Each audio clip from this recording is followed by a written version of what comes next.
Tsunade Senju, the Godime Hokage, was staring blankly at the view from her office.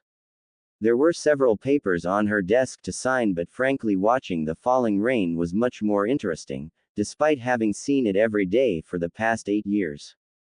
Ever since that damn day she lost a loved one once again. Lightning momentarily illuminated the village she ruled, even though it was now clear that no one within the council respected her power. Those damned power-hungry idiots acted against her and behind her back at every opportunity, and it was their own fault that the village was now in such a critical situation. For 8 years now the sun seemed to have disappeared from their lives, and that constant storm was just one of the reasons why Konoha was no longer the strongest village. The constant rain had ruined all crops across the land of fire, and simple things like wheat and rice were now costing 10 times as much as they had 8 years ago. All this because we have lost our son, whispered Tsunade, remembering a young blonde-haired shinobi who wore only orange and who wouldn't stop calling her Granny. The young boy in her mind was Naruto Uzumaki, the Jinchuriki of the Kyuubi, and the one who had managed to convince her to return to that damn village, who was banished from Konoha 8 years ago after successfully completing a mission. Yes, completed, not failed.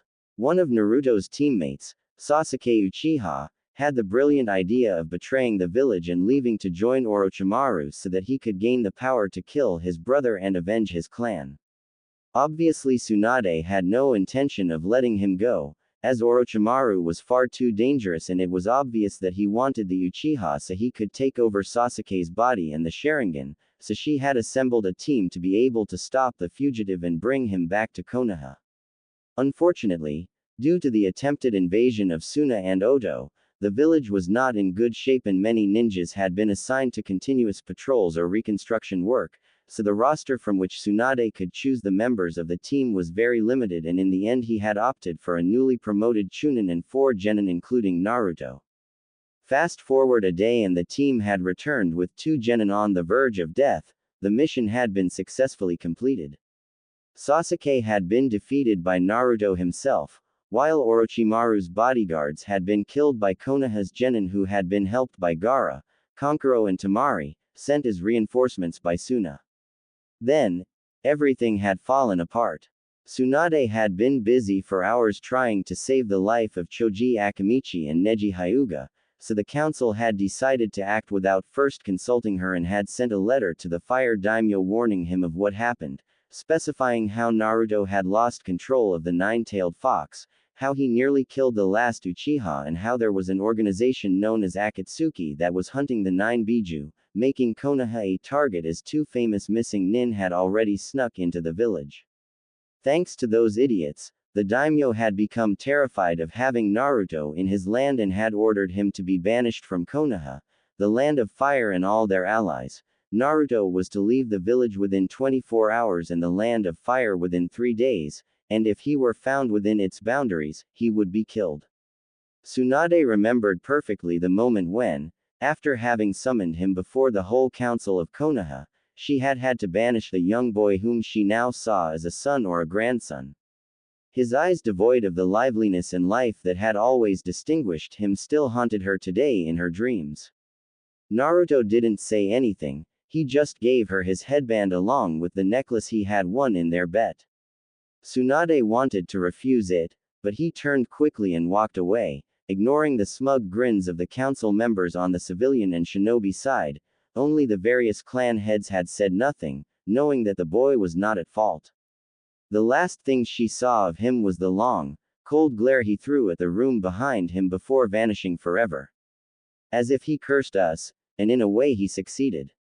Tsunade shook her head, remembering the small victory she had had when all their allies had broken off trade deals with them.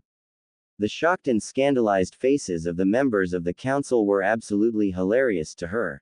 Too bad that now she found herself at the head of a ship destined to sink slowly, especially with Oto, Iwa and Kumo ready to strike a fight now that Konoha was so weak. Tsunade-sama. Said woman looked towards the door, where Shizune had just entered. The requested team has arrived. Send them in. Unwillingly, Tsunade sat behind her desk with the hands closed in front of her face, and after a few seconds, a group of ninjas entered the room. The most recognizable of all was undoubtedly her former teammate, Jiraiya, who would perform the function of team leader for the important mission that Tsunade was about to assign them.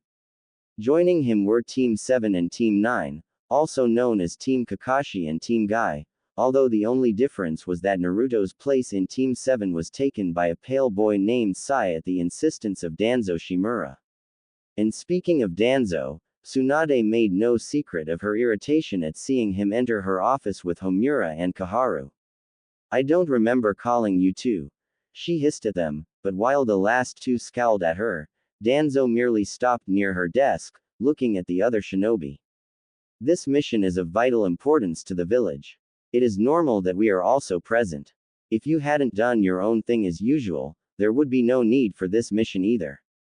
The least you could do is stay locked up in a hospice while I try to resolve the situation you have thrown us into," replied Tsunade without pulling her punches before focusing on her shinobi. "Everyone, I'll be straightforward. Konoha has been in dire straits for the past 8 years. With the loss of our allies and the various trade deals, the economic situation is dire and we are now receiving fewer and fewer clients. To try to resolve the situation, you have been instructed to go west beyond the great mountain range that separates the land of the earth and the land of the wind from the rest of the world. There you will find the Alvarez Empire, where an important tournament is held with 50 chests full of gold up for grabs. Your job is to win the tournament. You will also need to get an audience with the Emperor and try to make him an ally of Konoha," said Danzo, earning a glare from Tsunade for interrupting her. "You have to make sure that he is interested in us and our village, and that allying with us is the best solution for both of us." Jiraiya scratched the back of his head. "Don't get me wrong, I want Konoha to go back to what it used to be, but how are we supposed to make him think that? We don't exactly have much to offer." Kaharu handed him a scroll. "Here is everything you need for the mission, all that we are ready to offer is marked. Try in every way to convince him, even offer him to come here to visit so that he can see the village." Quote. Tsunade could not believe the stupidity of these people. Were they really hoping to persuade an emperor to ally with them after showing him a village on the edge of the abyss perpetually battered by rain? Someone now thought that Konoha had become a second aim. She then glared at the three elders. "What are you plotting? There is practically nothing we can offer to an emperor. Instead we have something that he does not have, and it is the Sharingan," said Danzo with his usual calm. "We do not know if the emperor is young or not, or if he has sisters or daughters, but if he does, we will propose an arranged marriage with Sasuke Uchiha. In that way, Konoha will be linked to the royal family and the emperor will not be able to deny us an alliance." However, what he did not say was that he had every intention of having the emperor and his family assassinated. First, Danzo would use his special Sharingan to make the emperor appoint Sasuke as his only heir, and thus Konoha would gain complete control of the whole empire and its resources. "I have the impression that you are not telling the whole truth," said Tsunade while narrowing her eyes. "It doesn't matter whether you believe my words or not. This mission already has the authorization of the council and the daimyo, so it cannot be cancelled." The one called the Darkness of the Shinobi looked at the assembled team. "You have your orders, now go." "Not Jiraiya, I have to talk to him in private," said Tsunade, sending a glare toward the elders who walked away. While the Toad Sanin, he ordered the others to get ready and be found at the gate in an hour. Once everyone was out, the white-haired man turned to the Hokage. "What did you want to talk about, Tsunade? Did you find out anything?" the Hokage asked, knowing full well that Jiraiya would guess who she was referring to. Jiraiya frowned at her. "Are you still hoping to know something about Naruto?" "Tsunade, 8 years have passed and no one has seen him. None of my spies have found anything. It is now obvious that the Akatsuki took him the moment he left the village. You can't be sure." She slammed a fist on her desk. "It was you who told me that the Akatsuki hasn't done anything since he disappeared, so they can't have taken him. He is out there. Even if he were out there, what would that change? The daimyo has not yet revoked the order for his exile, and if he were to return, what would change? What if he loses control over the fox again? I love this village, but I don't really want to end up in the Shinigami's belly for playing with its seal. Shouted Jiraiya with Tsunade glaring daggers at him. Minato would be ashamed knowing what you have become. Now go away. You have to hope your mission is successful or there won't be a second chance. Jiraiya looked at her angrily but did as requested and left the office through the window, leaving Tsunade alone. The Hokage could only sigh before looking again at the village and the rain that went on relentlessly.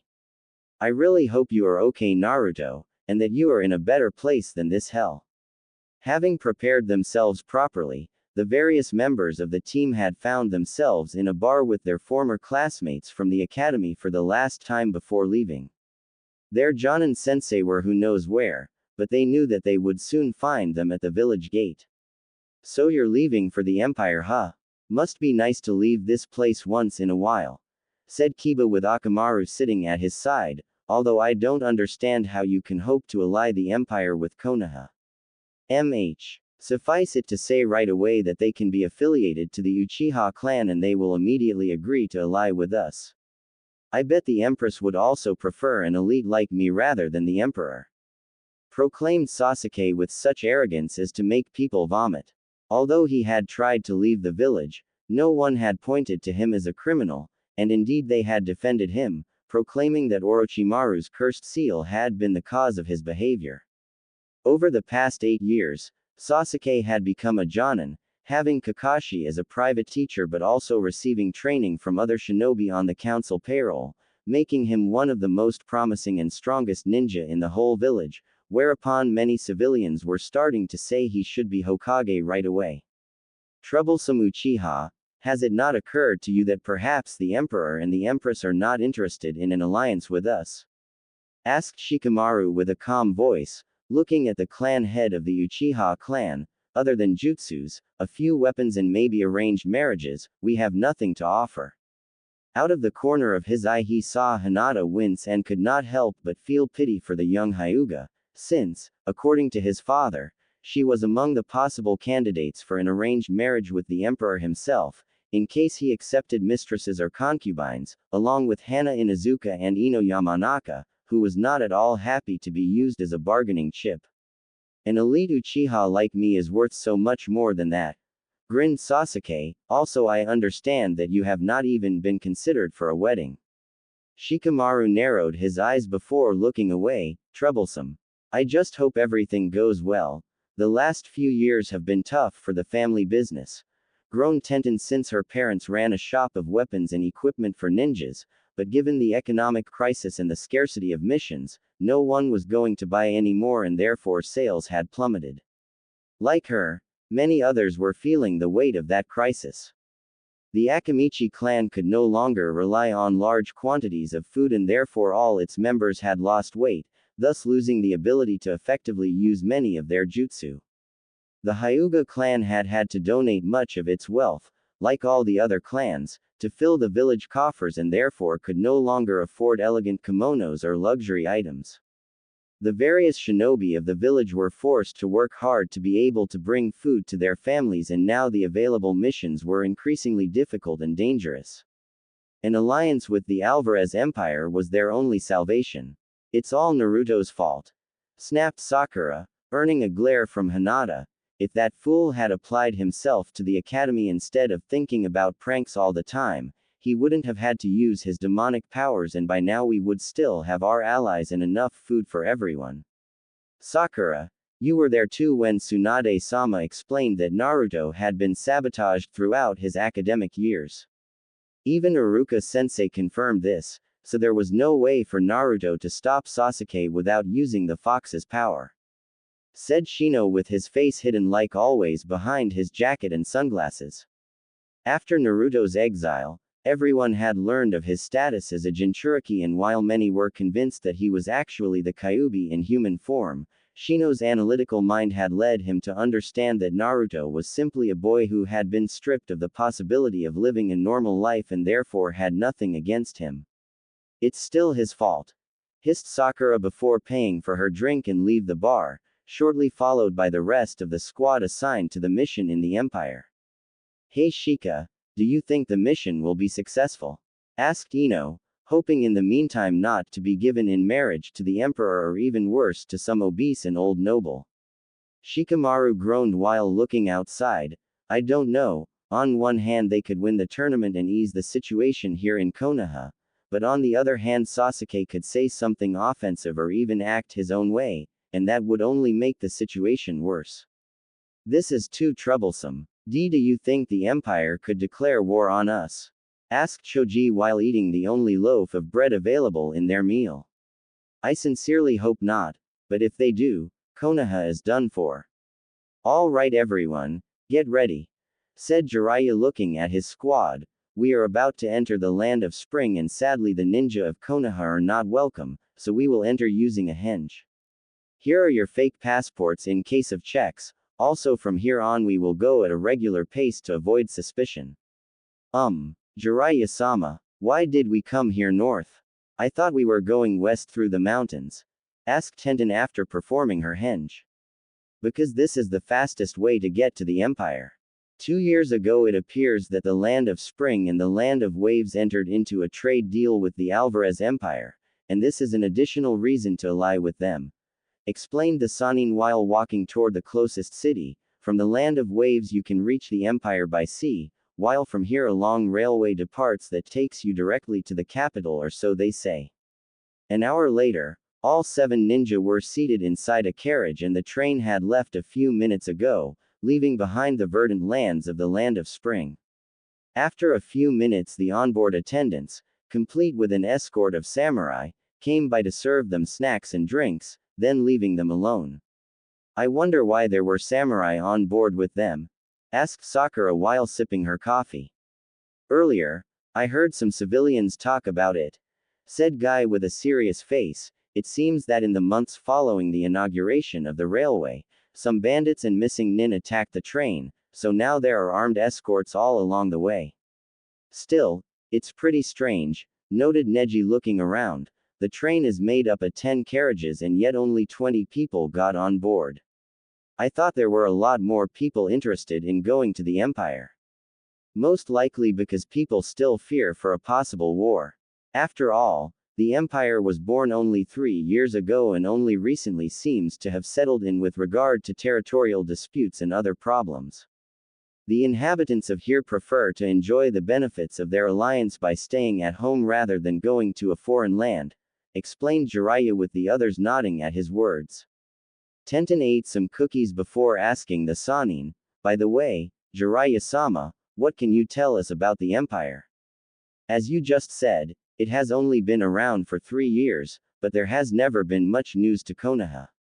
It doesn't surprise me as even my spies have a hard time discovering anything new. All I know is that until 3 years ago the territories that make up the Empire were constantly at war with each other, and the situation had been going on for many years, perhaps since before the beginning of the Warring States period. For so long? Asked Rock Lee with shocked eyes. So those lands had been at war for at least 300 years. Pretty much, nodded Jiraiya. The difference between them and us is that on this side it was mainly shinobi and samurai who waged war on behalf of the feudal lords, but on the other side of the mountains apparently there are other sentient races besides humans, and there are also demons and other evil creatures that roam the lands. It is very likely that due to their differences they have fought for years and years out of pure hatred or something. Then, like a bolt from the blue, the wars came to an end, and all thanks to the man who would later become emperor. Little is known about him, but apparently he is a great warrior and has the support of the entire empire. As the others wondered what kind of person this emperor was, Sasuke snorted, it does not mean anything. If all those lands were unable to prevail against the others, it means that they were all weak. If we had tried to invade them years ago, I would have been able to conquer those lands alone. Neji rolled his eyes. I doubted Uchiha. With your arrogance you would have simply found a united front ready to kill you. As if you could do better, Hyuga. I still wonder why you are here, since your skills are so much lower than mine. Shot back Sasuke with his Sharingan shining in his eyes. Enough, both of you. said Kakashi looking at the two. We have a mission to accomplish and we cannot fight among ourselves. Sasuke, don't activate your Sharingan. If there were any ninjas nearby, they could sense your chakra and understand who we are.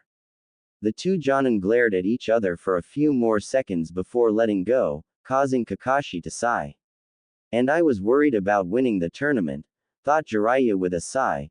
With such a team it will be a miracle to get to the Empire alive, let alone win a tournament. After a long 5-hour train ride, the 7 shinobi finally arrived at the Empire's capital, Vistarion.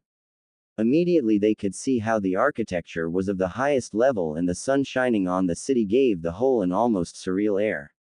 Without wasting time, Jiraiya and the others got off the train to be able to start their mission. However, after a few steps they were immediately surrounded by men in silver armor with covered faces. Jiraiya of the Sannin, state your reason for being here and the reason you and the other Konoha ninjas came to the Empire in disguise. Asked the only man without a helmet and with a blue cloak over his shoulders, with light purple eyes, the same color as his short spiky hair. I think there is a mistake here, my good sir, said Jiraiya doing his best with I am not dangerous tone of voice. You see, my family and I are visiting from the land of spring. I don't know any Jiraiya. The man in front of them narrowed his eyes, placing a hand over his sword. Lying in the face of a holy knight, as well as a knight of the Round Table, is a serious affront. Now sweating bullets under his henge, Jiraiya looked around, noticing how the other men in armor had put their hands on their weapons as well, but just as he was about to try again to deceive those guards, an all too familiar voice reached their ears. That is enough, Lord Lancelot. Looking to the left, they saw a man dressed in black shinobi clothes approaching them with a calm step and, although only his eyes were visible, Jiraiya, Kakashi and Sasuke immediately recognized that person. Itachi. Stopping a few paces from them, Itachi lowered the mask that covered his face. Hello, little brother. We haven't seen each other in 8 years, have we? What are you doing here, Itachi? Growled Sasuke, dispelling his hence, having now realized that their cover was blown. It seems obvious to me. I'm preventing you from making a big mistake and ending up in the dungeons of the capital.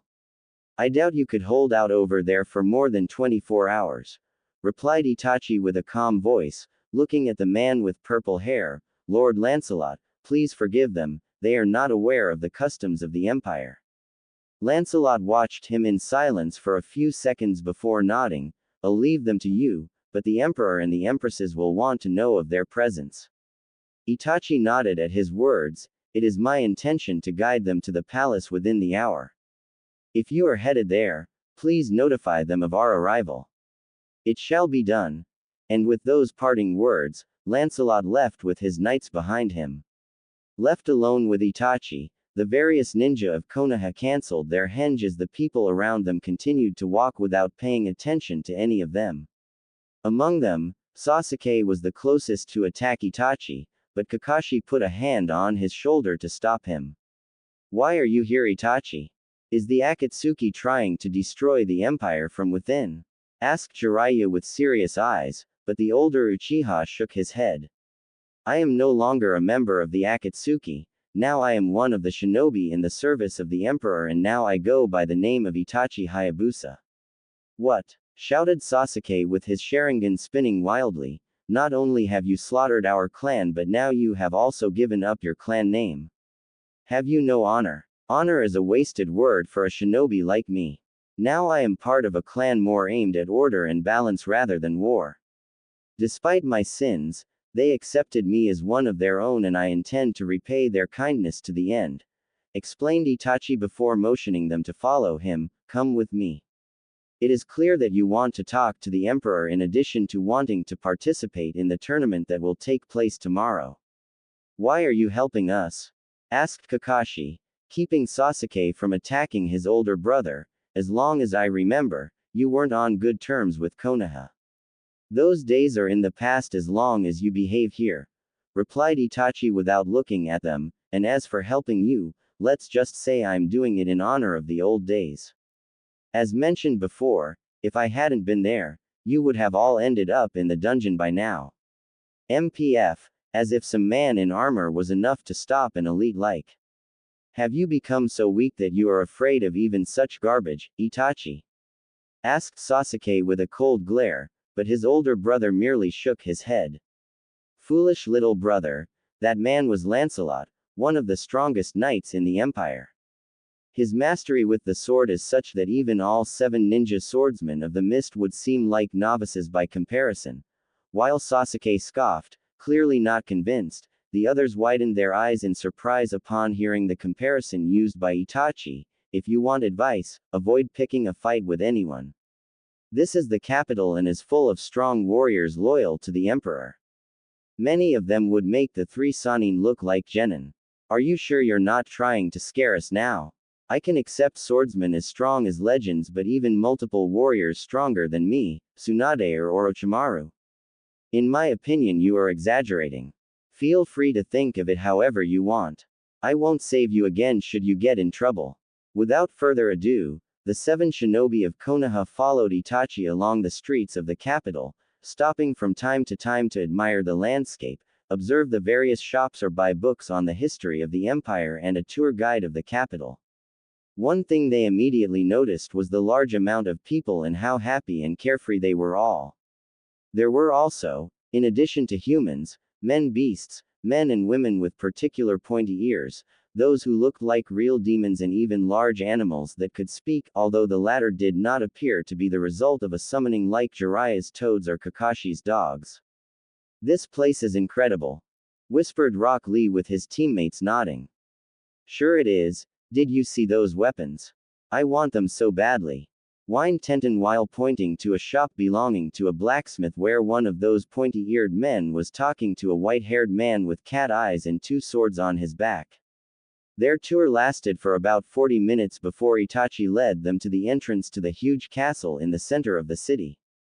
Nodding to the various guards at the gate, Itachi led them inside before stopping when he saw 2 men dressed in white arrive, the first with blue eyes and hair, while the second had green eyes and black hair.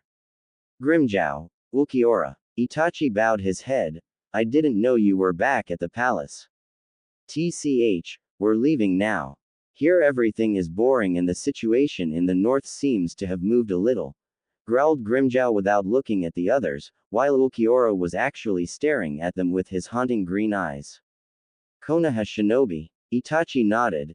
They are here to see the emperor. Arching an eyebrow, Grimmjow looked at them one by one and finally grinned with amusement. What are stray dogs like them doing here? Weak people should stay away from the empire. What did you say? Snapped Sasuke before falling to his knees with the others when a strong aura of oppression crushed their bodies, while Itachi and Ulquiorra remained indifferent to this. I said weak people like you should stay away from the empire. Runt. Grinned Grimmjow standing in front of them. Do you happen to have such weak ears that you can't hear me? When neither of them answered, the aura of oppression seemed to fade and without further ado, Ulquiorra and Grimmjow left, leaving behind a group of shocked shinobi. What was that? Asked Sakura with a pale face. I told you not to pick fights with anyone, said Itachi with a calm voice, looking at them. Those were 2 Espada, a group of elite warriors in the service of the Third Empress, just as Lancelot and the Knights of the Round Table are in the service of the First Empress. How many empresses are there exactly? Asked Jiraiya, with his mind ready to record everything in order to write his next masterpiece of the Ika Ika Paradise. 4, each of them with their own group of special warriors as bodyguards, explained Itachi while walking inside the palace. The 4th Empress is currently in the west to face some wild demons, while the other 3 are expected to be in town. An Empress is fighting? Asked Tenten with the esteem for that woman which was already increasing dramatically. The former Uchiha nodded. Both the Emperor and the Empresses are warriors, and when the situation calls for it they always go to the front lines to fight. It is also for this reason that they are respected and loved throughout the empire. If so, it might be easier to get them to sign an alliance with us. If the empire still has enemies, Konoha could help them in exchange for their resources, thought Jiraiya, thinking of all possible options to successfully complete the mission. Finally, After a few minutes spent wandering along interminable corridors, Itachi stopped in front of a huge golden double door, where waiting for them they found what looked like a butler, even if his golden eyes with black sclera and red glow were somewhat surreal, and Jiraiya, like the others, had a bad feeling about that guy. "Ah, Itachi, welcome back," said the butler with a smile on his face. "I see you brought our guests safe and sound, although I swear I sensed Grimjow's aura just now." Grimjow and one of the guests had an argument, but now it's all settled, Diablo, explained Itachi, without mentioning who had had the quarrel with the Espada. "Can they already enter?" Diablo nodded without losing his smile. "But of course, the three empresses are already in the throne room and the emperor will arrive shortly." Itachi thanked him before turning to the others. "My work here is done, now I have to go back to my patrol area. Remember what I told you." "Now wait a moment, Itachi. I got stronger and stronger to finally be able to kill you." Sasuke growled, drawing his sword. "You don't really believe I'll let you go without a fight, do you?"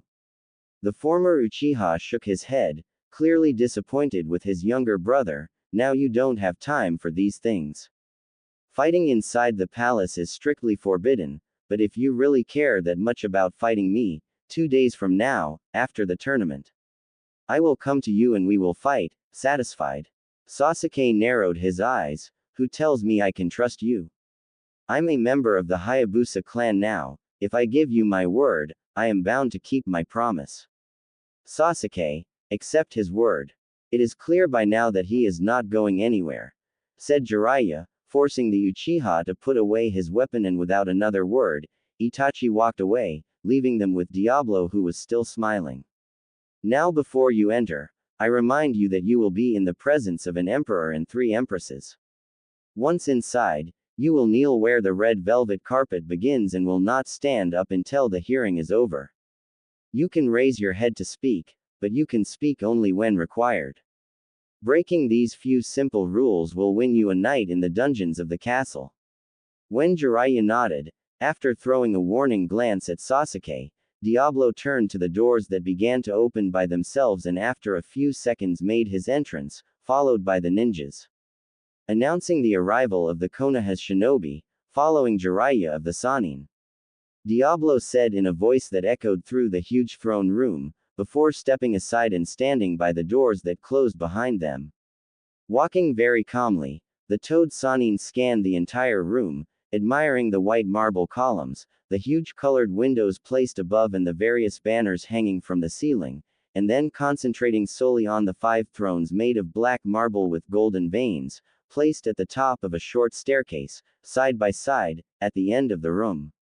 The leftmost throne was currently empty and the crest railing had been carved to look like a lion's head.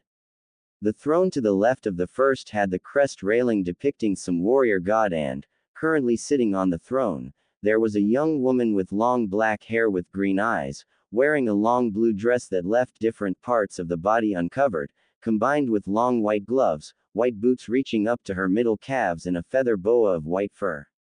The rightmost throne had a crest railing depicting a sharp-toothed shark, and sitting on that throne was a woman of rare exotic beauty, with olive skin, aqua-green eyes, thick eyelashes, and short golden blonde hair, kept messy with 3 braided locks.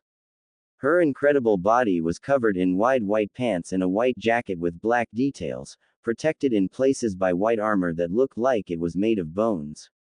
The throne to her right, on the other hand, had the head of a dragon as a crest railing, and a blonde woman, with green eyes like emeralds, was seated on that throne, wearing a perfect combination of silver armor and a blue dress, complete with a red cape outlined by white fur. All in all, those were among the most beautiful women Jiraiya had ever seen, and he was sure their bust was on the level of Tsunade's. Finally, the central throne was currently empty, yet the Toad Sage felt a shiver run down his spine when he saw the crest railing, as it was shaped to depict the head of a fox with sharp teeth and long ears. "Jiraiya-sama," whispered Kakashi, having also noticed the detail of the central throne.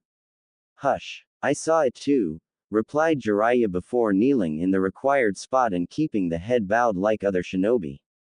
Luckily Sasuke hadn't done anything stupid yet. even though Jiraiya was sure he saw jealousy in Sakura's eyes. The last thing he needed them was for her to start thinking of the empresses as rivals in love. Jiraiya of the Sannin, to what do we owe your presence in our empire? Asked the empress with the red cloak. Multiple reasons, my empresses. First of all, we are interested in participating in the tournament that will take place tomorrow, as long as there are no rules that prevent us from registering, of course. Said Jiraiya after having raised his head to look at her. The second reason for our presence in your lands is to propose to you and the Emperor a possible alliance with Konoha and the Land of Fire. Also, if I may ask, he waited for a few seconds, and when he saw that none of them seemed bothered by his request, he went on, could we know your names? So that we can refer to you correctly, as calling you all empresses could cause confusion for us, unaccustomed to your royal presence. Moments of silence greeted his words before the black-haired woman chuckled in amusement, I don't see why not. I am the second empress, Minerva. Closing her eyes for a moment, the woman with olive skin then opened them staring right at Jiraiya with far too coldness in them, I am the third empress, Haribel. Finally, the last empress took a breath, and I am the first empress, Artoria. Remember our names well, as everyone in the empire knows them and who they are associated with, and to answer your question, no, there are no rules prohibiting you from participating in the tournament. Yes, we will not fail to remind ourselves. Forgive us for our ignorance. Jiraiya bowed his head, thanking them, but before he could ask them about the possible alliance, the doors behind them opened again and Diablo's voice echoed throughout the hall, announcing the arrival of the Emperor of the Alvarez Empire. Slow and heavy footsteps were heard between the walls of the throne room, as the most powerful man in the whole empire advanced close to them, and after a few seconds, when he was to their right, the various shinobi could not resist the temptation and looked slightly in his direction to see his face. What they saw made them turn pale with fear or turn red with madness, for the man who could save Konoha, the one who had the empire at his command, was none other than Naruto Uzumaki. The young blonde man, dressed in magnificent silver armor, slowed down for a moment and looked them straight in the eye, showing them a grin that seemed to make them squirm even more. It lasted only a moment before Naruto continued to approach the thrones, before stopping in front of Haribel and kissing her hand. You are as beautiful as ever, my darling. Haribel smiled at him, your words are more than welcome, my beloved. He then moved towards Minerva and kissed her hand too, glad to see you again, my love. I missed you so much. And I missed you too, my emperor. I can't wait to make up for lost time, replied Minerva with a warm smile on her face. Naruto then approached Artoria and kissed her hand as well, my queen, red looks great on you. It's empress now, my love. Artoria giggled at his words. Apologies, sometimes I still live in the past. Naruto chuckled before slowly sitting down on his throne and watching the shinobi sent from the place he once called home. All of them were looking at him with eyes filled with shock, fear and anger, but he didn't pay much attention and focused his attention on Jiraiya. Welcome, my dear godfather. Hearing his words, Jiraiya paled even more, it's been a while, hasn't it?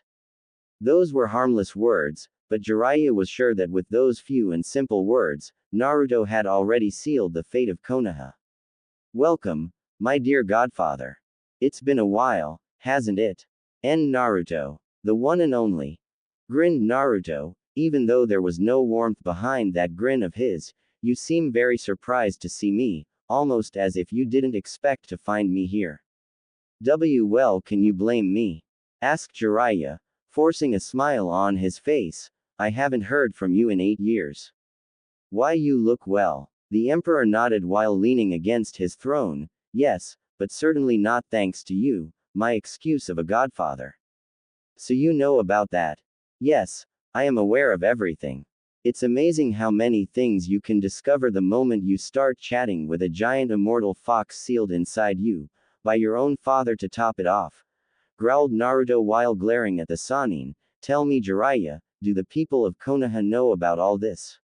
Of my parents, of my heritage. Jiraiya swallowed before shaking his head, They only know about your Jinchuriki status. As for your parents, not many people know. Kakashi-sensei, what is he talking about? Asked Sakura while looking between Jiraiya and Naruto. Yes, Kakashi-sensei, why don't you explain it to them? I'm sure you failed to explain certain things while you were obsessed with training the traitor, said Naruto with Sasuke glaring at him, but the moment he activated his Sharingan, he was crushed to the ground by a pressure far worse than that of Grimmjow. I don't think we've given you permission to speak or raise your head, Uchiha. You better remember your place before your head rolls away from your body, hissed Harabelle with a yellow aura surrounding her body, while Artoria and Minerva were glaring at him with cold fury. After a few seconds, Sasuke completely lowered his head, deactivating his dojutsu and grinding his teeth at the insult he had just suffered. Releasing a long sigh, Kakashi glanced at Naruto before shifting his gaze to Sakura and the others. Naruto full name is Naruto Namikaze Uzumaki, he's the son of the Yondaime Hokage, Minato Namikaze. Everyone, except Guy who was already aware of it, widened their eyes in surprise, but in the case of Sakura and Sasuke it was evident that they were not believing his words since if it were true, Naruto would have been practically a noble of Konoha, while Sai decided to file that information for later, so as to report everything to Danzo. And yet, I was boycotted my entire life before being unfairly exiled. I think this shows how Konoha has fallen from the days of my father, who would be ashamed of you Kakashi. Your days as a sensei are an insult to everything he has taught you, said Naruto with his cold eyes focused on his former teacher, who was now sweating under the pressure. Not only did you show clear signs of favoritism towards Sasuke, but you didn't even try to defend or help me 8 years ago while I was being exiled. Well, you have to understand me Naruto. Sasuke needed help with the Sharingan and he showed more potential than you in. The last words died in his throat when a pressure far more oppressive and evil than the others was felt throughout the room, and the giant aura of the Kyuubi appeared behind Naruto, whose eyes were now blood red. I advise you not to test my patience further Kakashi, or you will die here and now. Kakashi could only nod before the aura faded, allowing them to breathe again, but it was now clear that hearing the fox's chakra again had deeply shaken them. Satisfied with his work, Naruto turned to Artoria. My beloved, what were you talking about before I arrived? Nothing much, my emperor. She replied looking at him with a calm face. The Sannin told us they are here to compete in the tournament and would also like to propose an alliance with Konoha and the Land of Fire. Is that so? Naruto looked at the shinobi in front of him with an amused smile, and Jiraiya was afraid that Naruto would stop them from participating in the tournament before driving them out of the empire. And what exactly would this alliance entail, Jiraiya? From what my spies tell me, you don't have much to offer given the crisis you're in. So he already knows about our situation. This could be a big problem, thought Jiraiya before looking at his godson. Your Majesty, if you were to agree to ally with Konoha and the Land of Fire, there would be a trade agreement between us, and once we get out of the economic crisis, you would have all our support in case of war here in the Empire, as well as we would have your support in case of war in our lands. I know now the situation is not the best in Konoha, but I can guarantee you that if you help us we will pay you back. We can also offer jutsus and weapons, as well as arrange weddings with the Konoha clans. That's all. Jiraiya's eyes widened in surprise. What do you mean? Is this all you can offer for an alliance? Asked Naruto with bored eyes, mimicked by his wives. This is an empire, Jiraiya.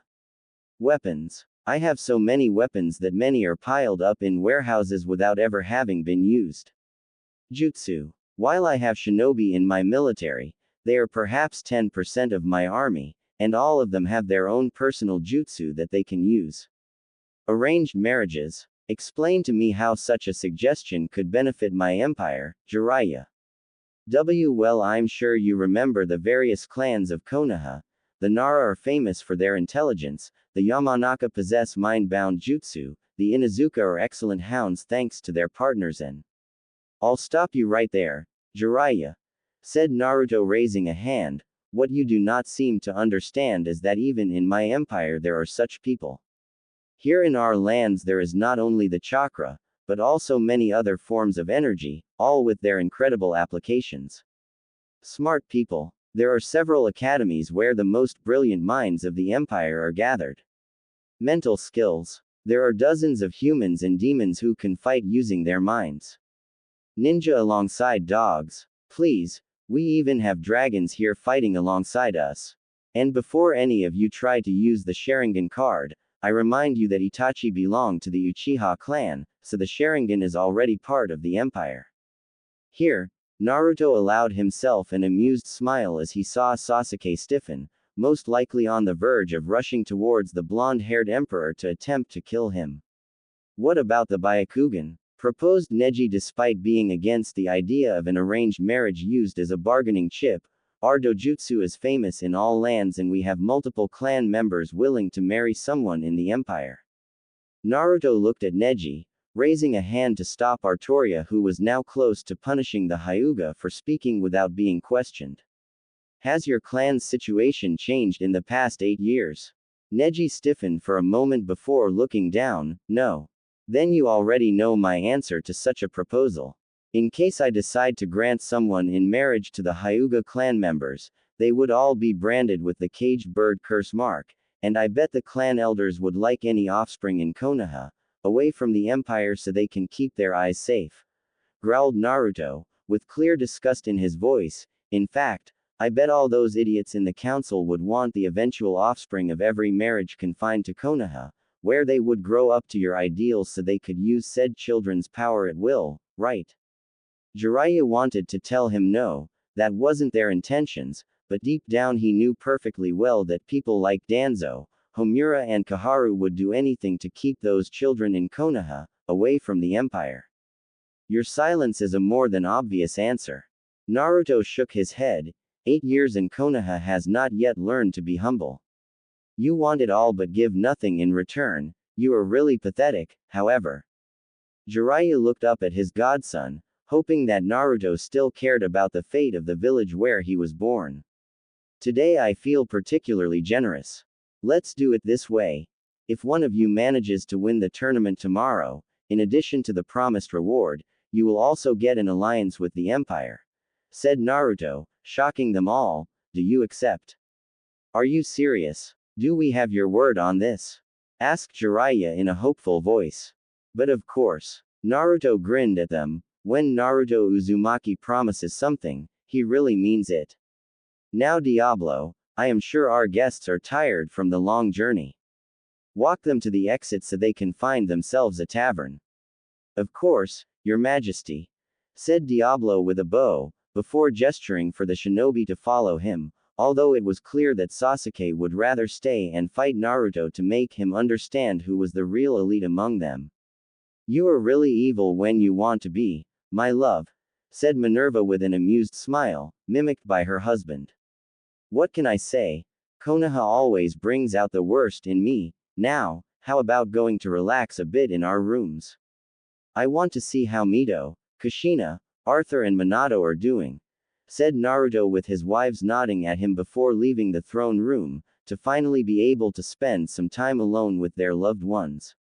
Are you all ready? Asked Jiraiya while looking at the others, who nodded at him. Good, let's go and win this tournament. That said, Jiraiya and the others walked towards the entrance to the huge coliseum that stood at the edge of the city. The titanic structure used for the tournament was easily 5 times the size of Konoha Stadium, and the number of people attending that event was impressive. Once near the entrance, they were all directed to the access for the fighters before being led to a small room overlooking the arena. Just us? Wondered Tenten looking around. This room is for us. When we signed up yesterday, they told me there is a room for each place of origin, so to speak. Depending on where the participants arrive, they are placed in different rooms, in order to avoid fights or discussions between challengers. Explained Jiraiya, while looking at the stands in the arena. Originally, he, Kakashi, Guy and Sakura were supposed to be mere spectators, but given Naruto's enticing proposal on the alliance, they couldn't take any chances, and so everyone had signed up apart from Jiraiya, as groups from outside the empire needed a representative who couldn't fight in the tournament, and Sakura because they feared that the doctors of the empire might try something in case some of them were injured. When will the first fight start? Asked Sasuke, itching for a fight so as to prove to the Naruto who was the real elite between them. I'd say now. A series of explosions echoed throughout the arena as brilliant fireworks exploded in the sky and a small pumpkin-headed figure appeared in the center of the arena.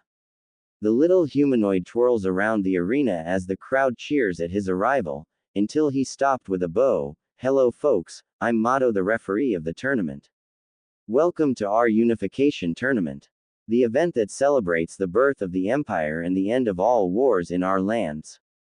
The crowd cheered even more and it took several minutes for it to calm down, however none of this would be possible if it weren't for all the heroes who risked their lives for us. First of all, the imperial family. A round of applause to our emperor and our empresses.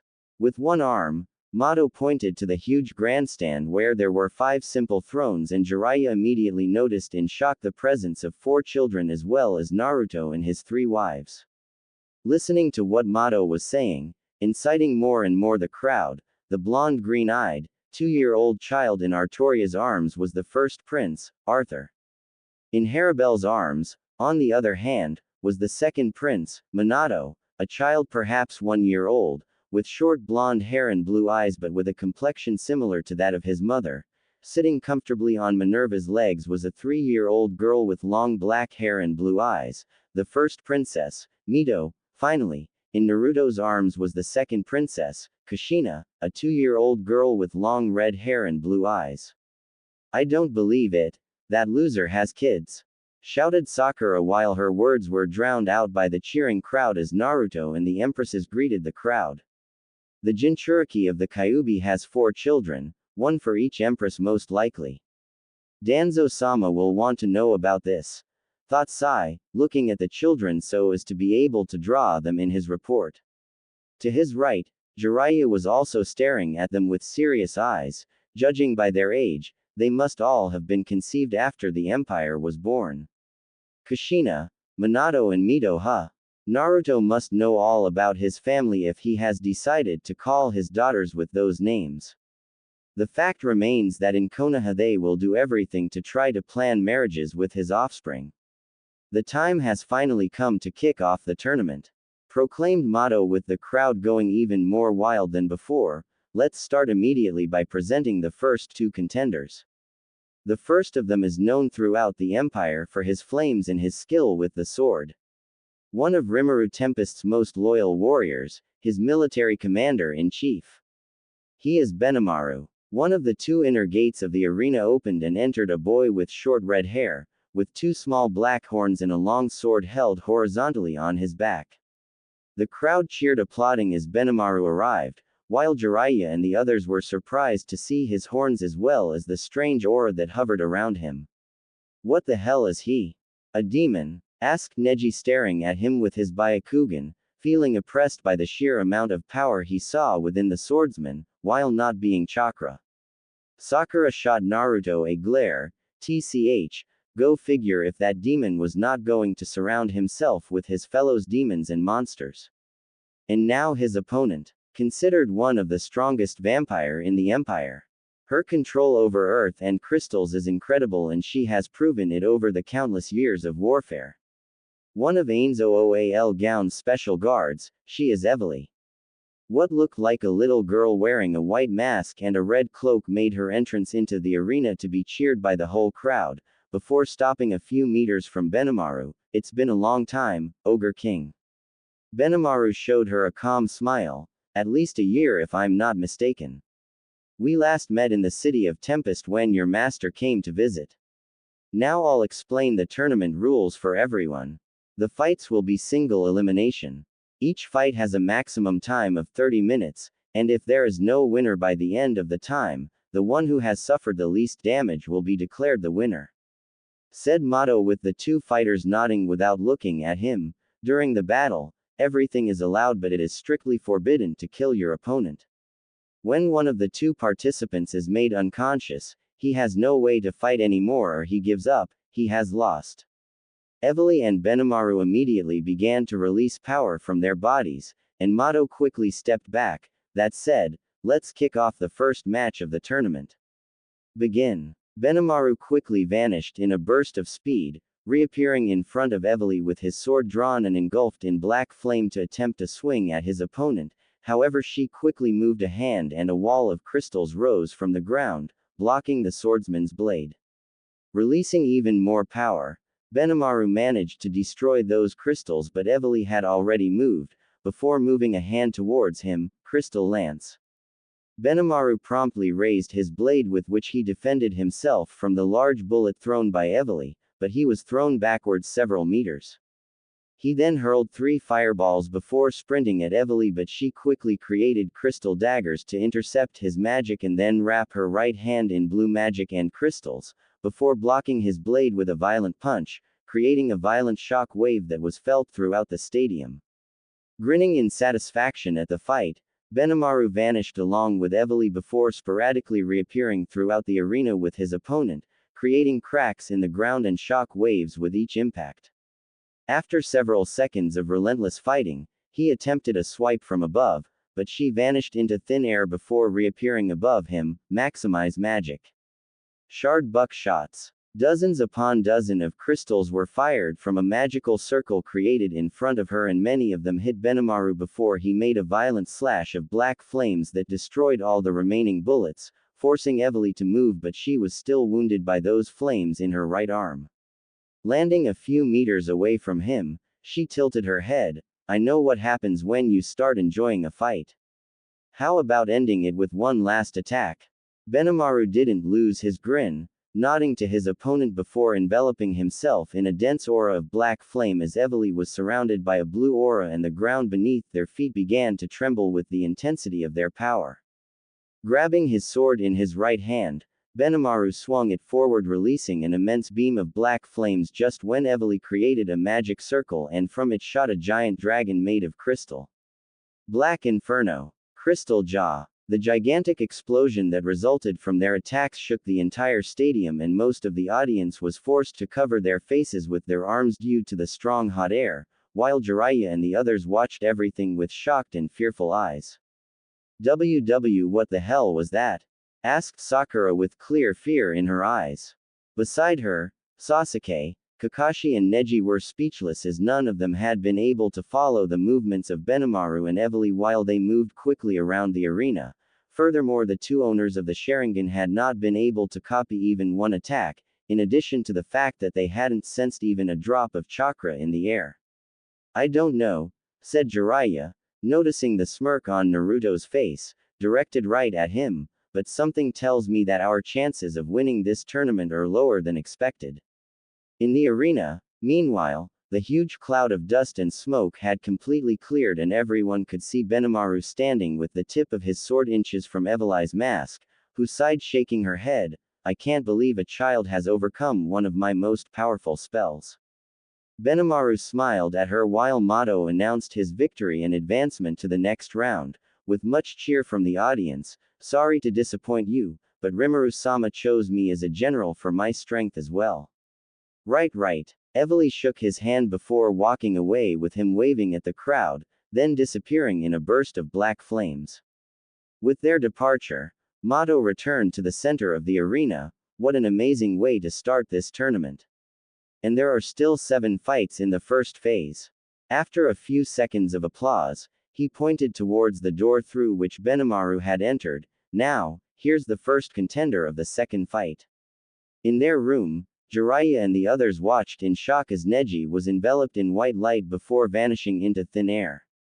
What they didn't know was that the young Hyuga had just been teleported behind the arena gate, and just as the gate opened, he heard Mato's words. Straight from the far east, a prodigy of the Hyuga clan of Konoha. He is Neji Hyuga. Slightly shaken by what just happened, Neji took a deep breath before walking into the arena, only to be overwhelmed by an immense wave of bloodlust and insults from all over the stadium. Looking around, he was shocked to see that even simple children were glaring daggers at him, with so much nastiness that it was unthinkable to associate her with such young people. This bloodlust is insane, whispered Tenten looking around, while feeling that oppression on her shoulders.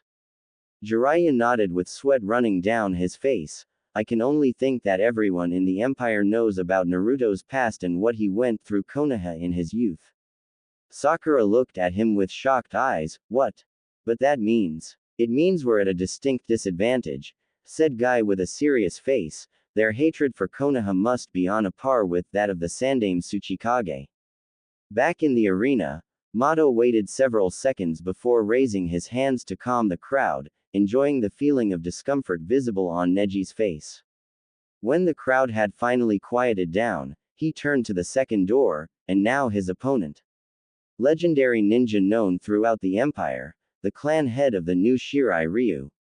Known by his allies as Hanzo Hasashi, his enemies only know him as Scorpion.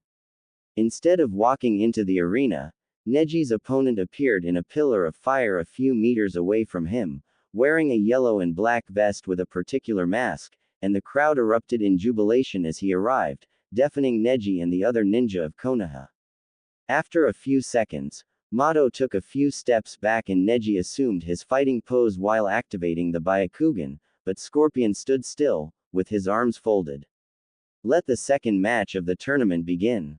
Fight. Neji didn't hesitate a moment before sprinting forward, however he saw Scorpion turn around before vanishing in a cloud of smoke and flames and, before the Hyuga could react, he felt a tremendous twinge of pain in his right leg.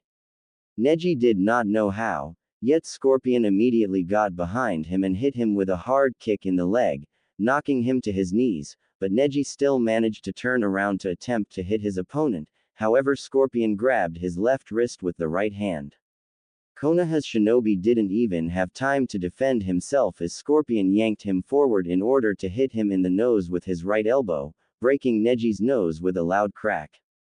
Scorpion then hit him with a front kick in the chest, knocking him several meters away. Coughing up spit and blood, Neji staggered to his feet and held a hand to his chest, where he could feel several cracked ribs. He's monstrously strong. I feel like I'm fighting Guy-sensei. Those eyes won't help you here, said Scorpion while slowly walking toward him. You shouldn't rely solely on your gift, it will blind you to everything else. The Byakugan is what made my clan strong and feared, and I will use it to defeat you, replied Neji before throwing 3 smoke bombs on the ground. Thanks to his eyes, Neji could perfectly see his opponent in the smoke and took the opportunity to try to hit him, but Scorpion blocked every attempt without any problem. How is it possible? He can't see me. Aiming at the face with his right arm, Neji's eyes widened in shock as Scorpion vanished again in a cloud of flames and was unable to protect himself when his opponent reappeared behind him, hitting him with a flying kick engulfed in flames that sent him out of the cloud of smoke. Neji was still in midair when a kunai attached to a metal rope lodged in his right shoulder, making him scream in pain, and from the smoke he heard a voice from hell. Get over here. Neji was yanked violently into the now clearing smoke and Scorpion grabbed his throat with the other hand before causing a burst of flame that knocked the Konoha's shinobi to the ground with horrific burns to his throat and chest. With his mind full of pain and disorientation, Neji could barely see Scorpion lift a foot before darkness claimed him. Neji is no longer able to fight, shouted Mato pointing at the masked ninja. The winner of the second match is Scorpion. The crowd erupted in cheers and compliments for the infernal ninja as Scorpion turned to face the Emperor and his consorts before placing his right fist over his heart, bowing and then vanishing in a cloud of flames and smoke. Man of few words, but he definitely knows how to fight, said Minerva with a smile while stroking her daughter's hair. I'm still surprised how you managed to get him to join us years ago, my love. Naruto smirked at her. Let's say we have a lot in common. Oddly, it was easier to talk to him than to Sub-Zero. He then looked at the arena, where a small group of doctors were carrying Neji away on a stretcher. I think I will fully enjoy today's tournament. I will as well, my dear, nodded Artoria with a smile on her face. Our son is looking forward to a fight with your former comrades. Naruto chuckled a bit. I just hope Mordred won't be disappointed. The number of worthy challengers is very low where I come from. Back in the arena, Mato got ready to announce the next fight.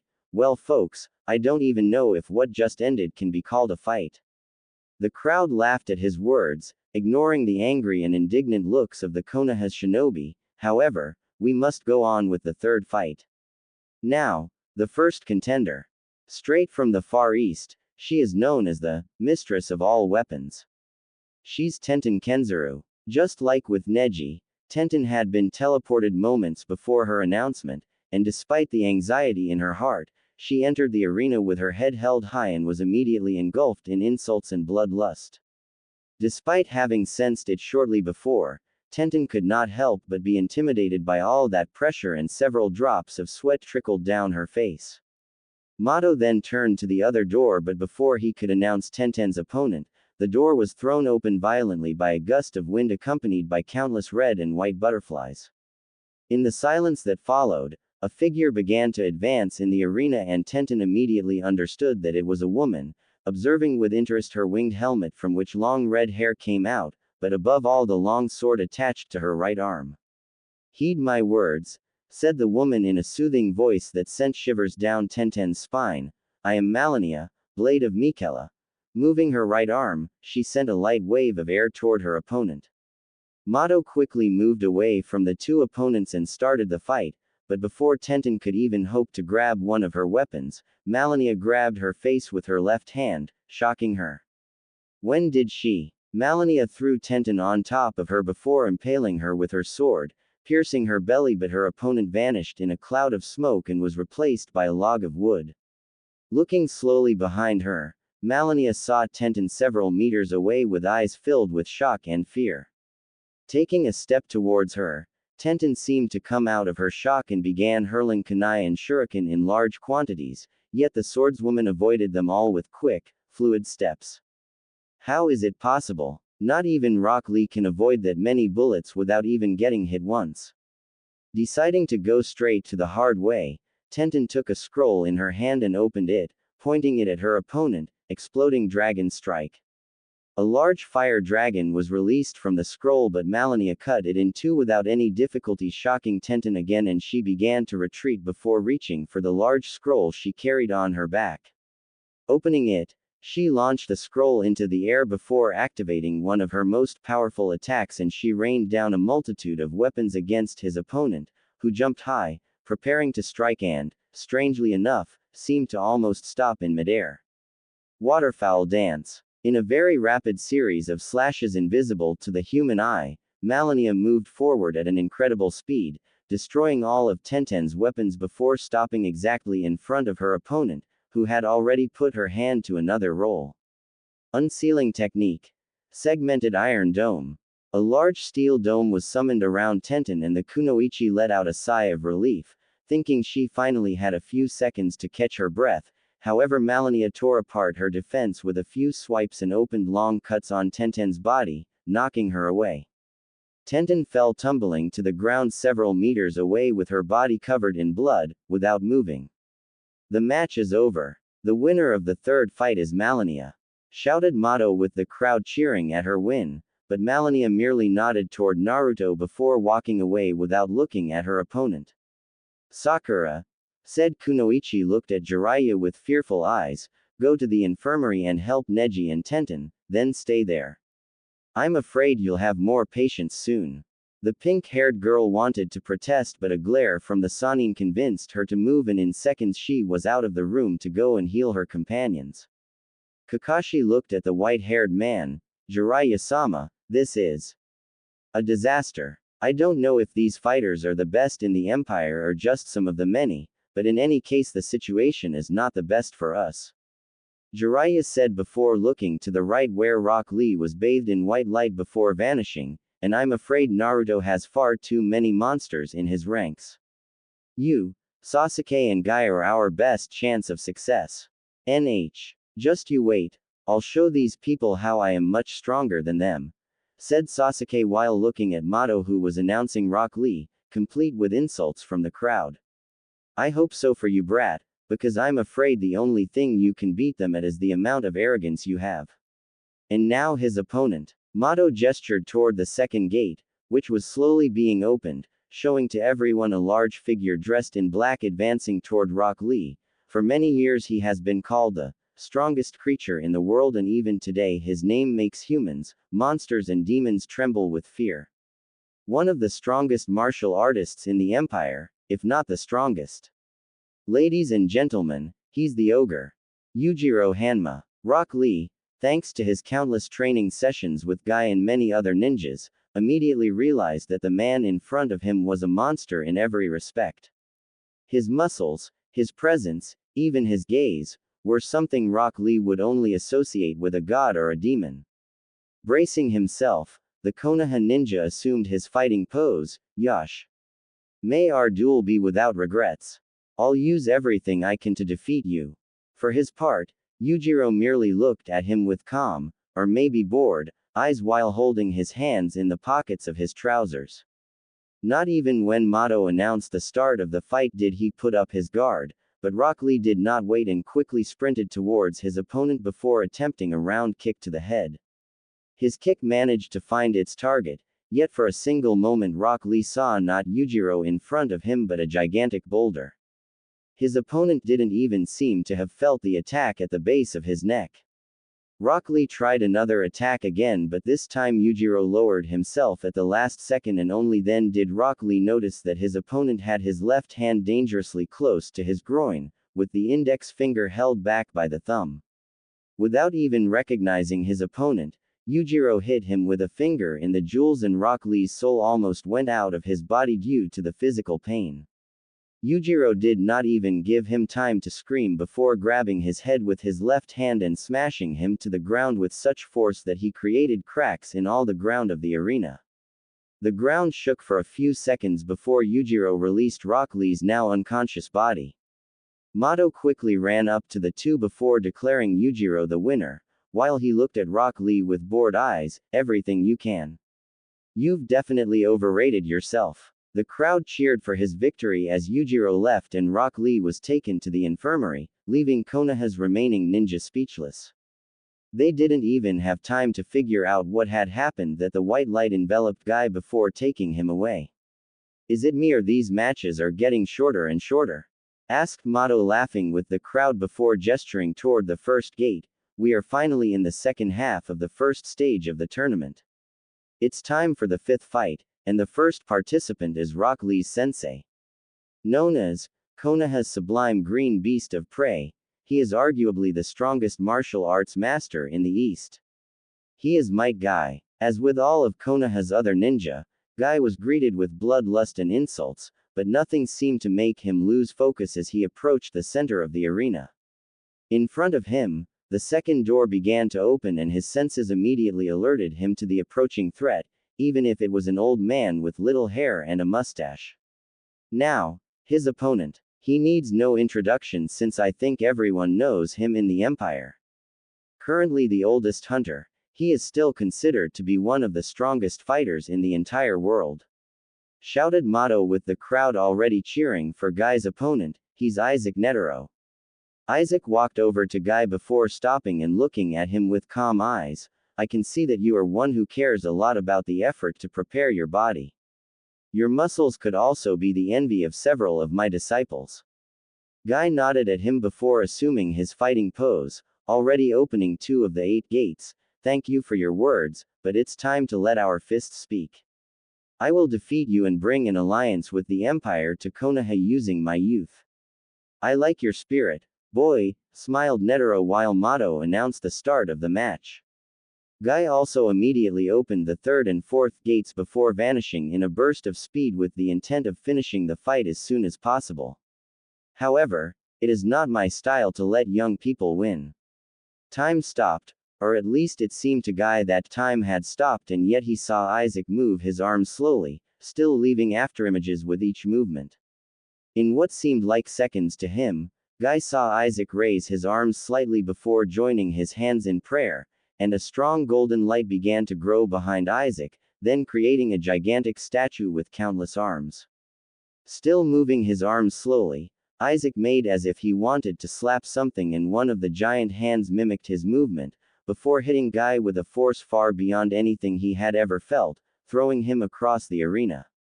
In the eyes of the crowd, it seemed only that Guy had vanished into thin air before reappearing against the wall of the arena. Guy stood up looking at Isaac with shocked eyes before attempting to hit him again, but as before he didn't even have time to get close that the huge statue hit him and threw him back against a wall. You are able to see my technique, but you cannot react in time. This puts you in the upper range among my students, as many of them can't even see what's going on before they get hit, said Isaac with a smile on his face before swatting Guy away a third time. You're also more persistent than them. Over the next few minutes, Guy also managed to open the 5th and 6th gates and, despite this allowing him to get closer to his opponent, Isaac continued to intercept and hit him without taking any damage. Finally, when Guy was at the end of his strength and his body covered with wounds and bruises, Isaac struck him from above with an open hand, crushing him against the ground and knocking him unconscious. The winner of the 5th match is Isaac Netero, announced Mato with the crowd cheering even more than before while the winner waved at them with a serene smile on his face before leaving the arena. In the meantime, a team of medics was carrying Guy toward the infirmary. I have to ask you, my love, how did these Konoha ninjas manage to stay strong all those years? Asked Tear while looking at her husband. From what we have seen so far, only Might Guy would have any hope of surviving in our empire, and only in certain areas. The other villages weren't much better off, and Konoha used the veiled threat of the Kyuubi for many years to keep their opponents in line. Explained Naruto with a shrug. By their standards, Guy is an excellent ninja, but they must understand that the empire is very different from their lands. The crowd's insults and bloodlust drew their attention to the new fighter, Sai, the one who had taken his place within Team 7. Grinning at the pale shinobi, already knowing who his opponent was, Naruto made himself comfortable. It was time to see some real humiliation. Now, his opponent. The second gate began to open as heavy footsteps were heard in the arena. The Knight of Treachery, Knight of Londinium, Gorilla Knight, these are just some of the titles this knight is known for. Directly from the round table, the adopted daughter of Emperor Naruto, as well as the blood daughter of Empress Artoria. This is Mordred Pendragon. Sai carefully watched the knight in gray and red armor adorned with large horns, with a large sword clutched in his right hand. Mordred, on the other hand, thrust her weapon into the ground before tilting her head. Ah. Who the hell are you? I was hoping to fight one of Mother's former teammates. Sai arched an eyebrow. Mother. Your mother has never been to Konoha. I am the replacement for Naruto Uzumaki. Yes, that's Mother. Nodded Mordred as if it were the simplest thing in the world, yet her words threw Sai into a loop. He looked at Naruto and then at Mordred. Does that mean he doesn't have a? An overwhelming wave of bloodlust erupted from Mordred's body and she was in his face in a blink, shocking him. Insulting Mother will cost you dearly. And with a fist, she slammed his against the arena's wall.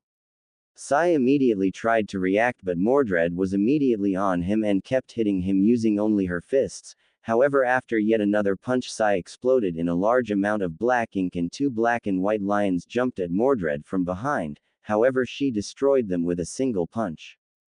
Quickly spotting her opponent, Mordred vanished in a burst of speed before punching him in the face, but once again she destroyed a clone of ink, angering her even more.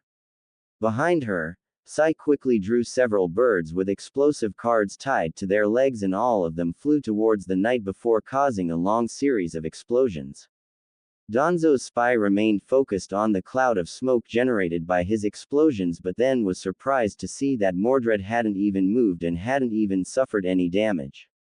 Turning to him, Mordred dashed toward her sword before generating red lightning bolts around her body and lunging at her opponent with a war cry. Sai swiftly banged on a large bird that came out of his parchment, but Mordred struck a mighty slash that released a torrent of red electricity. The attack was powerful enough to destroy Sai's ink bird and vaporize his right arm as well, causing him to fall to the ground. Before he could even hope to get up, Mordred pressed a foot against his chest before pointing the sword at his throat. You're lucky this is a tournament, otherwise you would be dead already. hissed Mordred while Mato announced her victory. As the crowd chanted her name, Mordred leapt to the Emperor's grandstand, and her helmet seemed to vanish within the armor. Mother. Father. Did you see that? That shouldn't even be considered a fight. He was too weak. Naruto chuckled at his surrogate daughter before ruffling her hair, or maybe you're too strong for them. Mordred blushed at his praise, before moving quickly and placing herself between his throne and that of Artoria, while the children in their arms smiled at their big sister. While many in the Empire knew of Mordred's ferocity on the battlefield, few knew of her unconditional love for her family, and all of her brothers and sisters were the center of the world for her, along with her father and mother. Artoria smiled at her before looking back into the arena. Only 2 matches left. Yes. Nodded Naruto with a cold grin on his face. The best always comes at the end. Only 3 more ninjas remained in the room, and only 2 of them would fight, yet while Sasuke was still certain he could win against everyone else, Jiraiya and Kakashi were now certain that their defeat was near. This empire is made up of monsters. Guy was beaten as a simple genin and the others didn't stand a chance, said the Sannin with Kakashi nodding at his side before being enveloped by a white light. Looks like Naruto wanted to keep you 2 for the end. Kakashi said nothing before being teleported, and shortly after he entered the arena, now used to insults and bloodlust. The last few encounters had shocked him more than they should, so much so that he had already entered the arena with his Sharingan uncovered. He had no idea what monster he was going to face, but he was sure he would have to use all his skills to try and win. His opponent is one of the most famous heroes of the last war, said Mato while gesturing toward the second gate. Electricity and lightning are at his command, and to this day few wizards can hope to prevail against him. The power to kill dragons runs through his veins. He is Laxus Drayar. Coming out into the open in a shower of applause, declarations of love and cheering, Laxus stopped in front of Kakashi with electric sparks dancing around his body. So you're Naruto former sensei, huh? Asked Laxus, narrowing his eyes. I hope you know that I will not go light on you. I don't see why you should, replied Kakashi with a shrug while bringing out 2 kunai. If you did, you would risk losing. Begin. Kakashi immediately threw the 2 kunai, but Laxus' body became pure electricity and the man was immediately behind Kakashi before hitting him with a knee in the back, but the ninja was quickly replaced by a log of wood. He is as fast as Minato-sensei, thought Kakashi with shocked eyes while staring at his opponent from the other side of the arena. And that technique, it looks like the one used by the Yondaime Raikage. Unfortunate that I am not very skilled in using wind jutsu. Quickly going through several hand seals, Kakashi then brought a hand to his mouth. Fire release, great fireball technique. And a large ball of flames was hurled at Laxus, who stood motionless and let himself be hit by the attack. Despite the massive explosion that followed, Kakashi didn't get close to his opponent as he knew he couldn't have won that easily. His doubts were confirmed when he saw Laxus still standing with his arms crossed and just a little soot on his clothes. That's all. From what Naruto has told us, you of Konoha should be very skilled in fire techniques, yet what you just used was something trivial. Natsu could do better even when he was a child, said Laxus with an arched eyebrow before moving his arms toward his opponent. Raging Bolt. Kakashi quickly replaced himself with a log of wood before throwing several kunai with explosive tags, but Laxus disintegrated them all with another electric strike before lunging at his opponent. The ninja of Konoha managed to avoid the blows only thanks to his Sharingan, but it almost seemed that Laxus was getting faster and faster, and in the end he managed to hit him with a kick in the belly, throwing him to the ground. Narrowing his gaze, Laxus threw another bolt of lightning at Kakashi, but when it hit him, the ninja exploded in a cloud of white smoke and a deafening sound comparable to thousands of birds was heard behind him. Raikiri. Laxus immediately turned and grabbed Kakashi's wrist before he could stab his shoulder, and, under the ninja's shocked eyes, Laxus opened his mouth and the electricity around Kakashi's hand was completely swallowed. Did he just eat my Raikiri?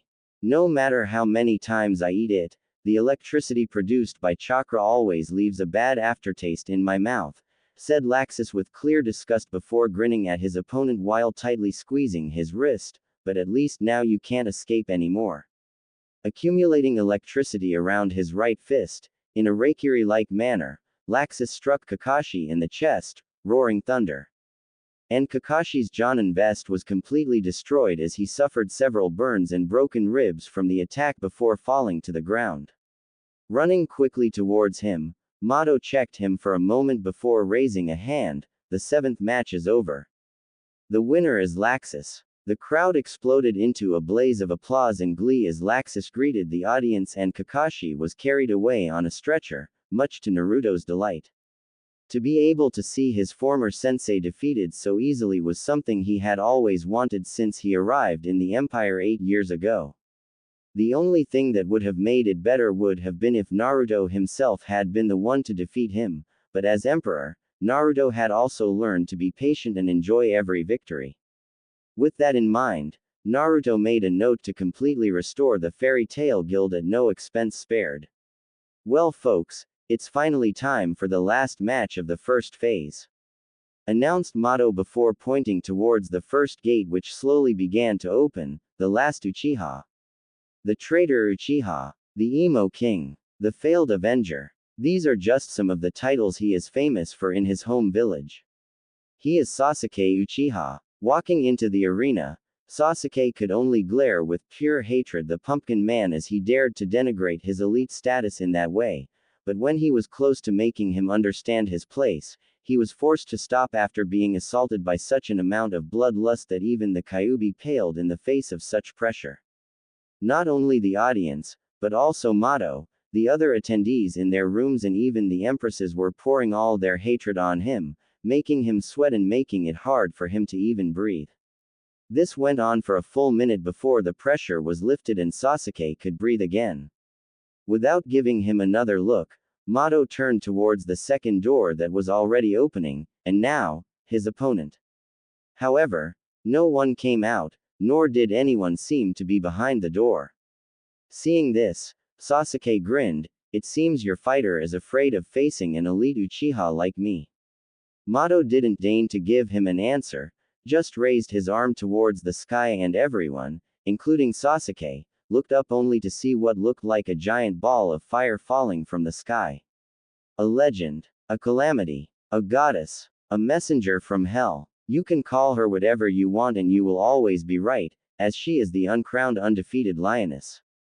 Shouted Mato with the crowd already cheering like with no other fighter. She is the 4th Empress, the one who rules over all flames. She is Mereoleona Vermilion. The fireball crashed into the arena generating a strong tremor and a shock wave so strong that Sasuke had to apply chakra to his feet in order not to be blown away. Activating the Sharingan, he looked at the rising figure in the center of the smoking crater and saw a woman with long red hair wearing rather simple clothing and a cloak.